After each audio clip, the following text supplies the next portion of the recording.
চলে গেলেন 21শে পদকপ্রাপ্ত বরেণ্য চিত্রশিল্পী মোস্তফা মনোয়ার। সকালে রাজধানীর একটি বেসরকারি হাসপাতালে শেষ নিঃশ্বাস ত্যাগ করেন পাপেট শোর কারিগর।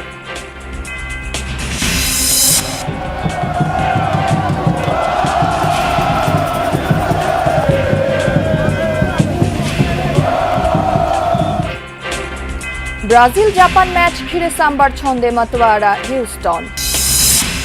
ভেনেজুয়েলার ধ্বংসস্তূপ থেকে 4 দিন পর বাবা সন্তানকে জীবিত উদ্ধার। জরুরি সরঞ্জামের অভাবে ধীরগতিতে চলছে উদ্ধার কাজ।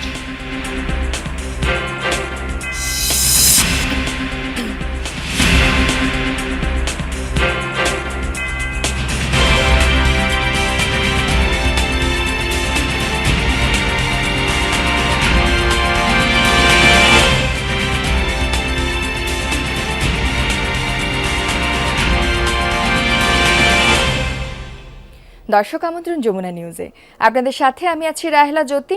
এতক্ষণ শিরোনাম দেখছিলেন, এবার থাকছে পুরো খবর। ত্রয়োদশ জাতীয় সংসদের দ্বিতীয় ও বাজেট অধিবেশন চলছে। জানুয়ারি থেকে ডিসেম্বর অর্থ বছর নির্ধারণের পরামর্শ দিয়েছেন বিরোধী দল জামায়াতে ইসলামীর আমির ডাক্তার শফিকুর রহমান। সরাসরি যাচ্ছি সেখানে। তাদের হাতে তুলে দিতে হবে, অতীতের বঞ্চনা সহ তাদের হাতে তুলে দিতে হবে। যদি এইভাবে তাদেরকে আমরা মূল ধারায় ফিরিয়ে আনতে পারি, আমরা আশা করি সেখানে দেশপ্রেমিক সেনাবাহিনীর আর কোনো সদস্যকে নিহত হতে হবে না। তারা তখন বিশ্বাস করতে শুরু করবে যে এই দেশ আমাদের সকলের, এই দেশকে বাঁচানোর দায়িত্ব, এগিয়ে নেওয়ার দায়িত্ব আমাদের সকলের। আমরা এই বিষয়েও আমি বিশেষভাবে দৃষ্টি আকর্ষণ করছি। বিশ্ববিদ্যালয়গুলো আমার প্রিয় দেশে কোনো মানে আসলো না, আসবে কিভাবে? বিশ্ববিদ্যালয়ে সেই রকম মানসম্মত কোনো গবেষণা নেই, গবেষণার জন্য পর্যাপ্ত ফান্ডও নেই, লজিস্টিকও নেই, এবং আমার ধারণা মন মানসিকতাও নেই।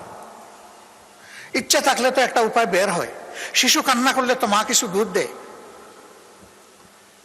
আমাদের বিশ্ববিদ্যালয়গুলা যদি রিসার্চ বেস না হয়, তাহলে চিরজীবনই আমরা একটা আমদানি নির্ভর জাতি হিসাবে থেকে যাব। আমরা যে সমস্ত ক্যাপিটাল মেশিনারি, লজিস্টিক এবং আমাদের প্রয়োজনীয় পণ্য বিদেশ থেকে আমদানি করে থাকি, তাকে আমদানিই করতে থাকবো আর শুধু খুঁজতে থাকবো যে কোন দেশ থেকে ভালো আমদানি করা যাবে, নাকি একদিন আমরাও রফতানি করার জন্য এই পণ্যগুলা তৈরি হব। জাতিকে যদি এই ক্ষেত্রে তৈরি করতে হয়, অবশ্যই বিশ্ববিদ্যালয়গুলোকে গবেষণা কেন্দ্রে পরিণত করতে হবে। এবং আমি অনুরোধ করব, শিক্ষায় যে ফান্ড দিয়েছেন, যদি আরো সম্ভব হয় আরো ফান্ড দিয়ে, স্পেশাল অ্যালোকেশন দিয়ে অন্তত 5-7টা ইউনিভার্সিটিকে স্পেশালি ডেজিগনেট করা দরকার, স্পেশাল অ্যাসাইনমেন্ট দেওয়ার দরকার যে আমাদের জাতি আপনাদের কাছ থেকে এটি চায়। এই বাজেটকে আমি বড় বলবো না, ছোটও বলবো না, মধ্যমও বলবো না। আমি বলবো জাতির প্রয়োজনে যা দরকার সেই রকম বাজেটে নিতে হবে। আমি এটাও বিশ্বাস করি, রেভিনিউ আহরণে আমাদের যে আশঙ্কা, অতীত অভিজ্ঞতার আলোকে সরকার নিজে যদি সৎ হয় এবং সদিচ্ছা থাকে, তাহলে যে রেভিনিউ টার্গেট এখানে আমরা ফোকাস করেছি, তার চেয়েতে বেশি রেভিনিউ আহরণ করা সম্ভব। চলে গেলেন 21শে পদকপ্রাপ্ত বরেণ্য চিত্রশিল্পী মোস্তফা মনোয়ার। ইন্নালিল্লাহি ওয়া ইন্না ইলাইহি রাজিউন। মৃত্যুকালে তার বয়স হয়েছিল 91 বছর। সকাল 9:30টার দিকে রাজধানীর একটি বেসরকারি হাসপাতালে শেষ নিঃশ্বাস ত্যাগ করেন দেশের সাংস্কৃতিক আন্দোলনের এই অগ্রপথিক। দীর্ঘদিন ফুসফুসে ব্যাকটেরিয়াজনিত সংক্রমণ এবং নিউমোনিয়া ভুগছিলেন তিনি। গত 14 জুন গুরুতর অসুস্থ অবস্থায় তাকে হাসপাতালে ভর্তি করা হয়।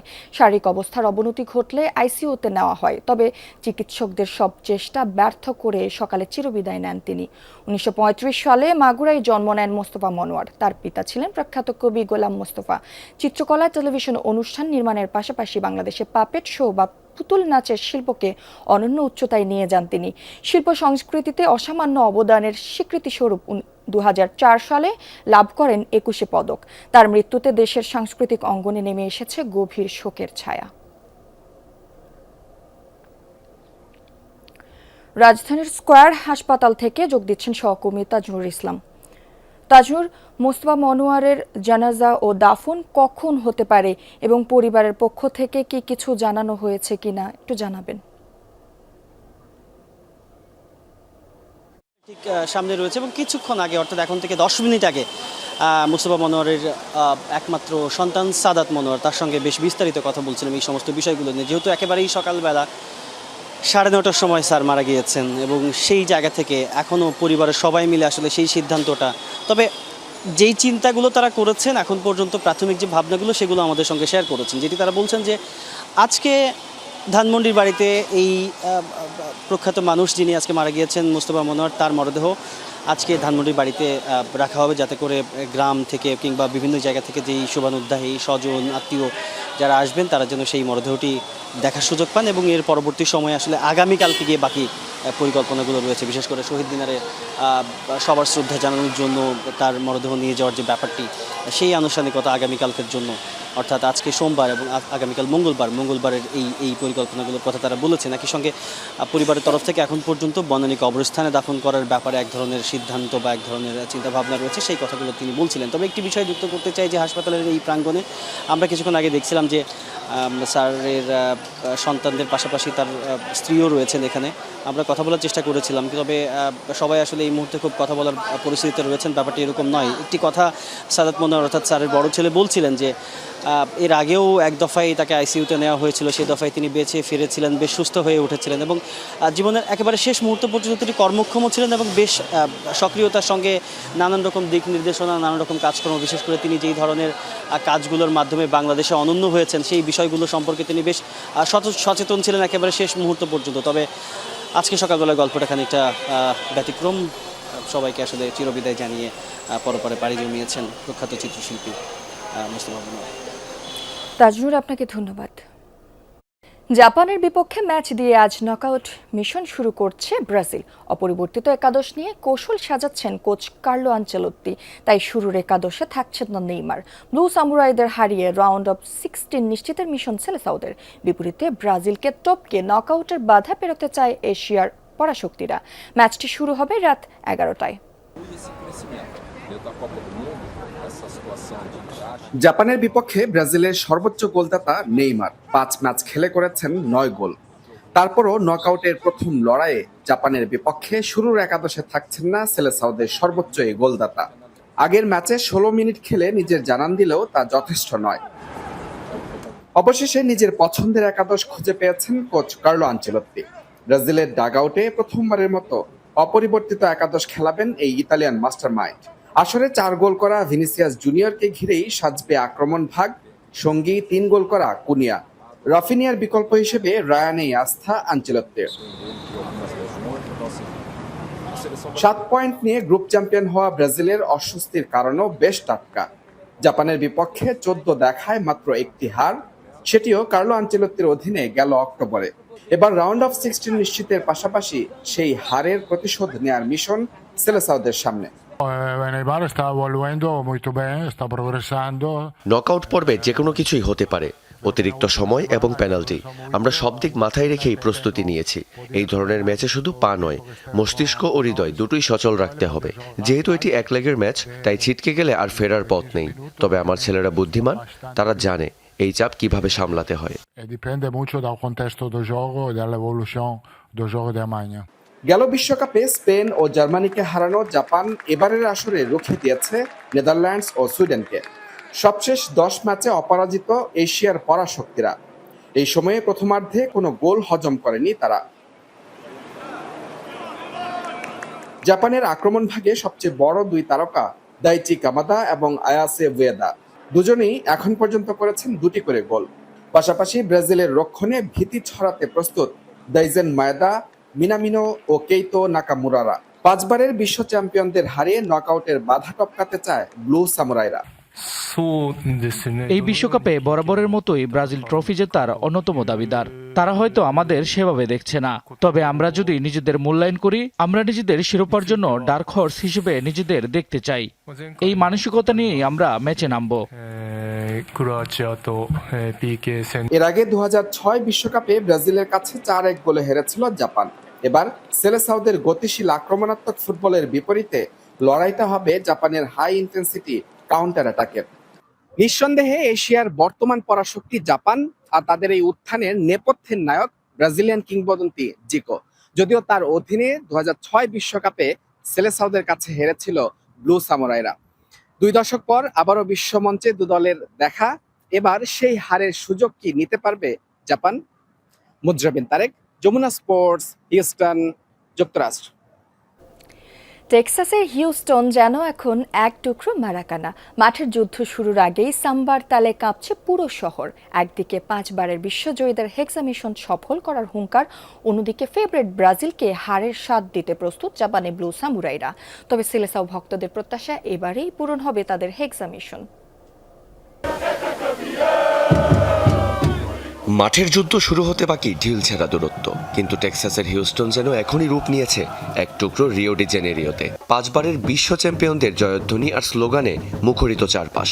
ব্রাজিল বনাম জাপান মহারণের আগেই কাঁপছে হিউস্টন। হলুদ সবুজের এমন উত্তাল ঢেউ দেখে বোঝার উপায় নেই এটা হিউস্টন নাকি মারাকানা। জাপানকে বধ করতে ম্যাচের আগেই হিউস্টন দখলে নিয়েছে সেলেসাওরা। নাচে গানে পুরো এলাকা মাতাচ্ছে এক ফ্যান বেস, যাদের বিশ্বাস এবারই পূরণ হবে তাদের হেক্সা মিশন। আমরা বিশ্বাস করি যারা গ্যালারিতে গলা ফাটায় তারাও আসলে মাঠেই খেলছে। আমাদের সমর্থনই ম্যাচ জেতায়, আর ব্রাজিল ঠিক সময়েই ফর্মে ফিরেছে। ট্রফি এবার আমরাই উঁচিয়ে ধরবো, আমি 100% নিশ্চিত। হিউস্টনের এই তপ্ত রোদে শুধু ফুটবল উন্মাদনাই নয়, এই ম্যাচ যেন দেশ থেকে দূরে থাকা লাতিন আমেরিকানদের মিলন মেলা। দেশের টান আর ফুটবলের রোমাঞ্চ মিলেমিশে একাকার। শুধুই কি মিলন মেলা? ফুটবল মানেই তো হিসেব নিকেশ। ব্যবধান যাই হোক, জয় ছাড়া অন্য কিছুই মাথায় নেই সেলেসাও ভক্তদের। অন্যদিকে ব্রাজিলের এই সাম্বা ঝড়ের বিপরীতে হিউস্টনের অন্য প্রান্তে নীরবে ছক কষছে জাপানি ব্লু সামুরাই সমর্থকরা। হুঙ্কার ছাড়ছেন ফেভারিটদের চমকে দেয়ার। আমি খুবই আশাবাদী যে আমরাই জিতব, হয়তো 3-0 গোলের বড় ব্যবধানে না। আমি 1-0 গোলের উপর বাজি ধরেছি, তবে আমরাই পরের রাউন্ডে যাচ্ছি। আমরা ব্রাজিলের সবকিছু মিস করি। হিউস্টনে এই ম্যাচটা আমাদের জন্য দারুণ এক সুযোগ এনে দিয়েছে নিজেদের মানুষের সাথে যোগাযোগ করার, এক হওয়ার। পরিবেশটা জাস্ট অসাধারণ। সত্যি বলতে ব্রাজিল এখন আর আগের মতো অজেয় বা শক্তিশালী নয়, তাই আজকের ম্যাচে আমাদেরও জয়ের একটা দারুণ সুযোগ আছে। একদিকে 5 বারের বিশ্বজয়ীদের অহংকার, অন্যদিকে এশিয়ান পরাশক্তিদের চমকে দেওয়ার হুঙ্কার। মাঠের বাইরের এই পারদ চড়ানো উত্তাপ এবার মাঠের 90 মিনিটে রূপ নেয়ার পালা। কে হাসবে শেষ হাসি, সাম্বা নাকি সামুরাই? রিয়ান রাফতি, যমুনা স্পোর্টস। বিশ্বকাপের রাউন্ড অফ 32-তে আজ দিবাগত রাতে 4 বারের বিশ্ব চ্যাম্পিয়ন জার্মানির মুখোমুখি হচ্ছে প্যারাগুয়ে। বাংলাদেশ সময় রাত 2:30টায় বোস্টনের জিলেট স্টেডিয়ামে হবে ম্যাচটি। গ্রুপ পর্বে দাপুটে পারফরম্যান্সের আত্মবিশ্বাস নিয়েই শেষ 16য় উঠতে চায় জার্মানরা। যদিও শেষ ম্যাচে ইকুয়েডরের কাছে হারের পর রয়েছে ঘুরে দাঁড়ানোর চ্যালেঞ্জ। জামাল ও হ্যাভার্টজদের ওপরেই থাকবে আক্রমণের মূল ভরসা। অন্যদিকে আন্ডারডগ হিসেবেই মাঠে নামছে প্যারাগুয়ে। তবে রক্ষণভাগের শৃঙ্খলিত ফুটবল আর দ্রুত পাল্টা আক্রমণই তাদের সবচেয়ে বড় হাতিয়ার। নিষেধাজ্ঞার কারণে দিয়েগো গোমেজকে না পেলেও দলে ফিরছেন অভিজ্ঞ ফরওয়ার্ড মিগুয়েল। জার্মানদের বিপক্ষে অঘটন ঘটিয়ে পরবর্তী ধাপের স্বপ্ন বাঁচিয়ে রাখতে চায় লাতিন দেশটি। নাটকীয় জয়ে বিশ্বকাপের ইতিহাসে প্রথমবার শেষ 16তে জায়গা করে নিয়েছে সহ আয়োজক কানাডা। নকআউট পর্বের প্রথম ম্যাচে দক্ষিণ আফ্রিকাকে 1-0 ব্যবধানে হারিয়েছে দেশটি। শুরু থেকেই আক্রমণাত্মক ফুটবল খেলে দক্ষিণ আফ্রিকার রক্ষণভাগকে চাপে রাখে কানাডা। তবে গোলশূন্যভাবেই শেষ হয় প্রথমার্ধ। দ্বিতীয়ার্ধেও চলে রোমাঞ্চ। 65 মিনিটে জোনাথন ডেভিডের শট পা দিয়ে রুখে দেন প্রোটিয়া গোলরক্ষক উইলিয়ামস। নির্ধারিত 90 মিনিট গোলশূন্য থাকার পর ম্যাচের ভাগ্য বদলায় ইনজুরি টাইমে। অতিরিক্ত সময়ের শুরুতেই স্টিভেনের জাদুকরি গোলে লিড নেয় কানাডা। তাতেই 1-0 ব্যবধানের ঐতিহাসিক জয়ে পরের রাউন্ডে পা রাখল তারা। নেদারল্যান্ডস ও মরক্কোর মধ্যকার জয়ী দলের বিপক্ষে শেষ 16তে লড়বে কানাডিয়ানরা। বৃষ্টি আর উজান থেকে নেমে আসা ঢলে লালমনিরহাটে বাড়ছে তিস্তার পানি। রোববার রাতে ডালিয়া ব্যারেজ পয়েন্টে বিপদসীমার 11 সেন্টিমিটার উপর দিয়ে প্রবাহিত হয় নদীর পানি। তাতে 5টি উপজেলার নদী তীরের চর ও নিম্ন অঞ্চল প্লাবিত। ডুবে গেছে সবজি, বাদাম সহ বিভিন্ন মৌসুমী ফসলের ক্ষেত।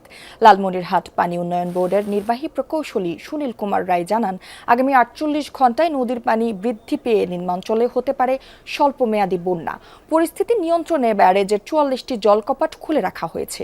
এদিকে কুড়িগ্রামে দুধকুমার নদীর পানি বিপদসীমার 16 সেন্টিমিটার উপর দিয়ে প্রবাহিত হচ্ছে। প্লাবিত নদী, অববাহিকার চর ও নিম্নাঞ্চল।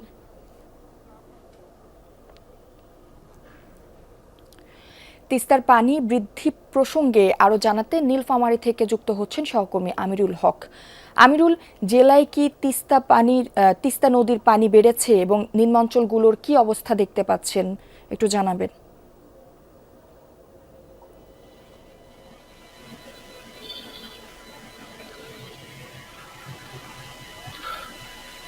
যদি বিষয়টা হচ্ছে যে গতকাল রাত থেকে পানি বৃদ্ধি পেলেও সকাল 8টা থেকে আমরা জানতে পেরেছি যে বিপদসীমার নিচ দিয়ে প্রবাহিত হচ্ছে। সকাল 9টার সময় আমরা জানতে পেরেছি 2 সেন্টিমিটার নিচ দিয়ে প্রবাহিত হচ্ছিল এবং সর্বশেষ 11টার সময় ডালিয়া পয়েন্টের পানি উন্নয়ন বোর্ড কর্তৃপক্ষ আমাদেরকে যেটি জানিয়েছে, বর্তমানে 11 সেন্টিমিটার নিচ দিয়ে প্রবাহিত হচ্ছে। তবে পানি নিচ দিয়ে প্রবাহিত হলেও আপনার নীলফামারী যে নিম্ন অঞ্চলগুলো রয়েছে, বিশেষ করে ডিমলা উপজেলার খোগা, খড়িবাড়ি, পূর্ব ছাতনাই, টেপা খড়িবাড়ি সহ এবং জলঢাকার যে নিম্ন অঞ্চল রয়েছে, ডাউয়াবাড়ি, শোলমারি এবং কৈমারি, এই ইউনিয়নগুলো যে নিম্ন অঞ্চল রয়েছে, বিশেষ করে আমরা দেখতে পাচ্ছি যে ফসলের যে মাঠগুলো রয়েছে সেগুলো কিন্তু তলিয়ে গেছে। তবে পানি উন্নয়ন বোর্ড যেটা বলছে, যদিও পানি নিচ দিয়ে প্রবাহিত হচ্ছে, তবে তারা বলছে যে আগামী 24 থেকে 48 ঘন্টার মধ্যে পানি কিন্তু বিপদসীমার অতিক্রম করতে পারে। এই কারণে তারা বিশেষ করে নিম্ন অঞ্চলে এবং তিস্তা পারে যে মানুষগুলো রয়েছে তাদেরকে সতর্ক থাকতে বলা হয়েছে এবং প্রশাসন থেকে উঁচু জায়গায় ব্যবস্থা করা হয়েছে। বিশেষ করে যেগুলা স্কুল আছে, উচ্চ যে স্থাপনাগুলো রয়েছে সেগুলা কিন্তু তাদের প্রস্তুত থাকা বলা হয়েছে। এবং বিশেষ যেটি পানি উন্নয়ন বোর্ড বলছে যে আগামী 24 ঘন্টার মধ্যে পানি অতিক্রম করতে পারে, এই কারণে ঢুকতে পারে। তবে তিস্তা পারে মানুষের একটাই দাবি, বলছে যে তারা কোনো ত্রাণ চান না, অনুদান চান না, তারা তিস্তা মহাপরিকল্পনা বাস্তবায়ন চান। জ্যোতি, এই ছিল আমার কাছে ডালিয়া পয়েন্ট থেকে সর্বশেষ। আমিরুল, আপনাকে ধন্যবাদ। হামের উপসর্গ নিয়ে 24 ঘন্টায় সিলেট ও ময়মনসিংহে মারা গেছে আরও 2 শিশু। এ নিয়ে সিলেটে হাম উপসর্গ নিয়ে মারা গেল 81 জন। জেলার হাসপাতালে নতুন করে ভর্তি হয়েছে 74 জন। এছাড়া হাসপাতালগুলোতে মোট ভর্তি রোগীর সংখ্যা 290 জন। ময়মনসিংহে নতুন রোগী ভর্তি হয়েছে 23 জন, সেখানে চিকিৎসা আছে 95 জন। এছাড়া হামে আক্রান্ত রোগীদের ভিড় রয়েছে বরিশাল, চট্টগ্রাম, রাজশাহী, রংপুর ও খুলনার বিভিন্ন হাসপাতালে। কোথাও কোথাও আইসোলেশন ওয়ার্ডে শয্যা সংকট হওয়ায় ভোগান্তি বেড়েছে রোগী ও স্বজনদের। তবে হাম নিয়ে আতঙ্কিত না হওয়ার আহ্বান চিকিৎসকদের। ব্রাহ্মণবাড়িয়ার কসবাই ইট বোঝাই ট্রাক নিয়ন্ত্রণ হারিয়ে খাদে পড়ে 2 শ্রমিক নিহত হয়েছেন। সকালে উপজেলার 3 লাখ পীর চারগাছ সড়কের মান্দারপুর এলাকায় এই দুর্ঘটনা ঘটে। নিহতরা হলেন শ্রমিক মাসুক মিয়া ও আরমান মিয়া। এই ঘটনায় ট্রাকের চালক ও হেলপার গুরুতর আহত।